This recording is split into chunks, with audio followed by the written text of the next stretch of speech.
Well, it is the third day of MSI Main Stage with coverage brought to you by OnePlus. I'm joined right now by Blaber after an unfortunate loss to BLG. So, Blaber, I think a lot of people thought C9 was the Western hope for this part of the event. I did an interview with Mickey X 2 days ago where he said that he thought you guys were going to 3-2. Do you think that C9 put out the best that you guys could, or was this just a situation where it was a bad day? I don't think we played too poorly today, but they definitely outplayed us. I feel like we made good plays, kind of, in the early game, but we were always behind in gold, I felt like, and map pressure, and I think that, we kind of just got pulled around the map, and we were overforcing stuff and not farming as much, so I think we can have a better showing, but, yeah, I think we kind of just got outplayed today. There were a lot of people in Game 2 that thought that you guys might be able to win that. Obviously, the Baron 50-50 did not work out in the way that you guys wanted it to. What was going on in comms and the conversation around, making sure that 50-50 occurred? So basically, I said, I'm going to ult it, and when Vi comes in, just kill him, is what I said. And then Berserker said, no, we can just burst it at 2K. And I was like, okay, I trust you. And then it got to like 1800, and then I smited it, but like he didn't E it like when I smited it, or like I smited before he E'd, and we didn't combo it well, because E will do like 1,000 damage. Right. But in hindsight, obviously, I think I should have just Kindred ulted it when he comes in. We can still burst it after, he ints. So, yeah, that was unfortunate. Just the wrong call, unfortunately. Yeah, unfortunate. Okay, so you now face whoever loses tomorrow. Any expectations on who that team will be between JDG and Golden Guardians? I hope Golden Guardians wins, but I have a feeling they will be losing. We actually haven't played against either of those teams. Surprisingly enough, we spent most of this tournament scrimming against BLG. We scrimmed them. Yeah, we scrimmed them every single day, pretty much, for the first week. Because you didn't know the draw. And they were we were doing pretty well versus the other teams, and they also didn't really want to scrim other teams besides us. Our scrims were going fine versus them, so that's why we were like, oh, maybe, there's hope. And I think we had many good chances to win in our series, but we just weren't able to close out. But yeah, I think we'll be playing Golden Guardians. Okay. Is it strange to you to have to face them again after the finals? Not really. It's not strange to me that we have to end up facing them, but I will say it kind of sucks that it's like LCK versus LCK, LPL versus LPL, so forth. All the civil wars, yeah. Yeah, exactly. In, I guess, one round. Stage, One stage. Yeah. All right. And are you worried at all about Golden Guardians? Do you think that you've seen them play? I don't know if you feel like they've leveled up or they've gotten better or anything.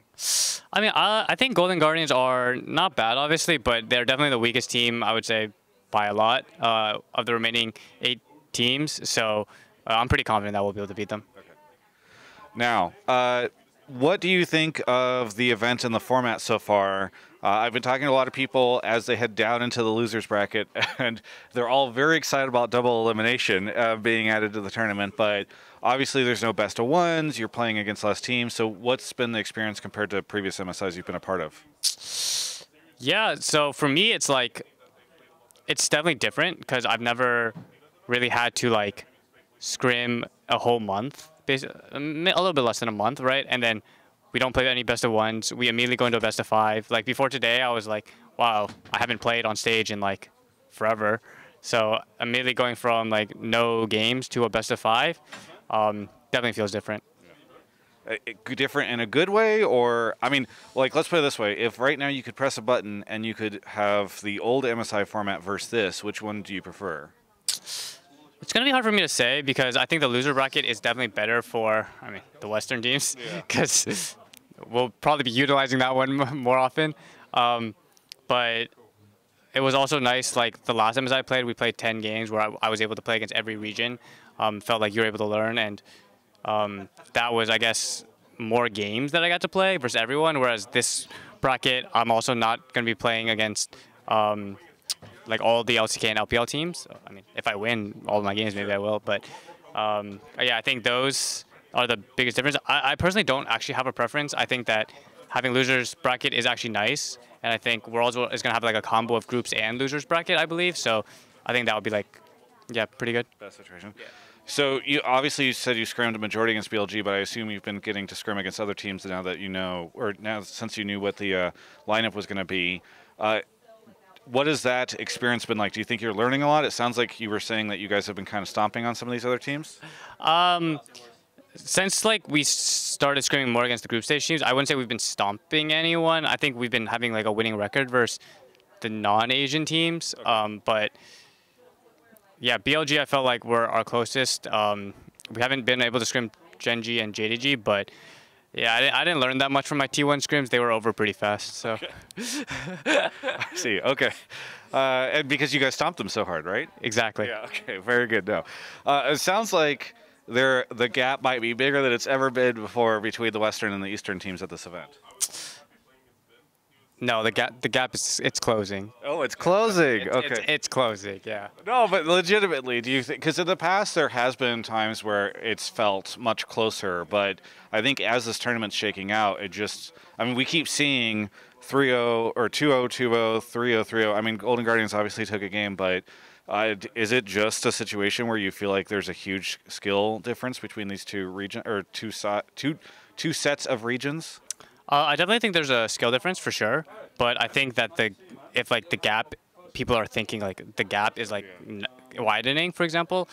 To be honest, it's just because like we're playing best of fives, and like if we played our first game or our second, like all three of our games close, we played one of those games versus BLG just in a best of one. People be like, oh, it's pretty close, you know, and you rarely get to see international best of fives between the West and the East because usually the East just all of them just go through. You know what I mean? And like.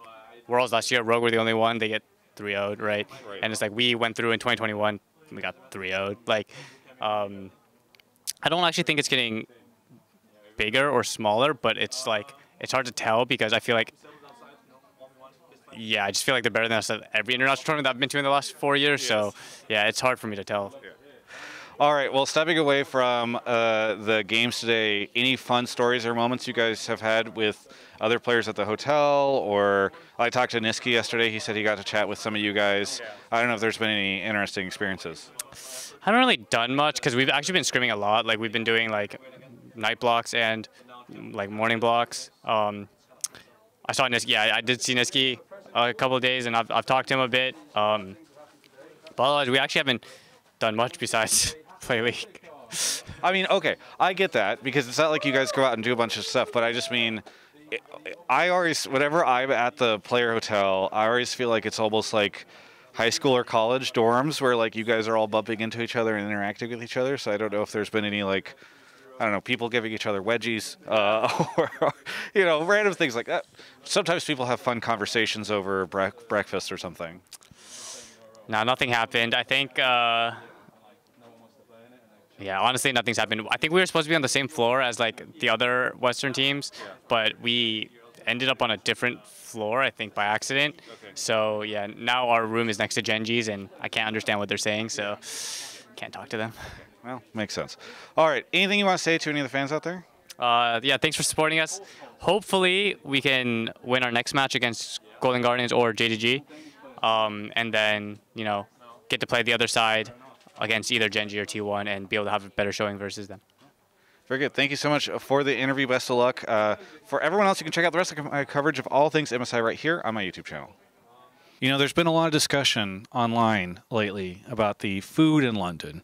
And while I'm going to stay away from that discussion because of comments I've previously made that made some people in London upset, I do want to talk about something that is incredible and delicious and amazing, which is the OnePlus 11. That's right, OnePlus sent me over here. They're sponsoring my coverage of the event.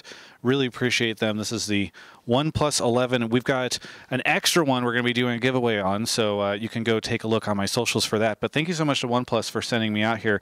The OnePlus 11 is great. They also have a new tablet, which you can go check out. Links are in the description. So thank you to OnePlus for sponsoring my videos and my coverage here at MSI.